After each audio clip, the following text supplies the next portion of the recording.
My client is Michael Jones and he's in custody and he's asked me to argue probable cause for him, and so I Sure, shall. of course.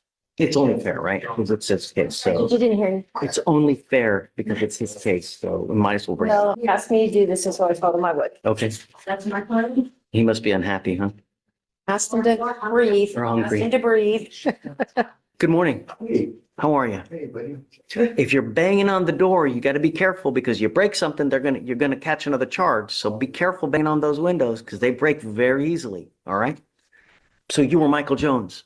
Mr. Jones, we're talking about you, so that's why I wanted to bring you out. It's only fair that you get to hear what's going on with your case. Your lawyer wants to challenge probable cause in this case. You're charged with interference with the duties of a public servant. You are facing up to 6 months in jail and or a $2,000 fine. That's what you're charged with. I don't know. So I'm going to have them read, and we're going to do probable cause to see whether we're going to go forward or not. Okay? Be right back there. She's gonna read it again, okay? Okay.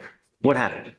On January 10th, 2025, the officers in official uniforms and riding in a marked patrol vehicle were dispatched to a disturbance at a residence in Harris County, Texas.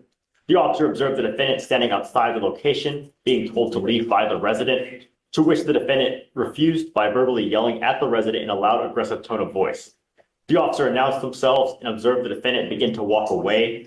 The officer gave the defendant a verbal command to put his hands behind his back, and the defendant pulled his hand away. The defendant refused to comply with verbal commands, and the defendant held his arms to his chest as the officer attempted to detain him. The defendant continued to refuse additional commands to stop resisting and put hands behind his back. He yelled at the officer in an aggressive tone and shouted out loud, "Don't let them take me." The officer performed a leg sweep and continued to struggle handcuffing the defendant due to him pulling away. The officer began to roll around while on the ground and reached the officer's hands to prevent him from being placed in handcuffs. The officer continued to give commands, and the defendant continued to refuse. I get it. But what's he doing? I mean, he's walking away. That's what they wanted. Right? So Black man. No. Just losing?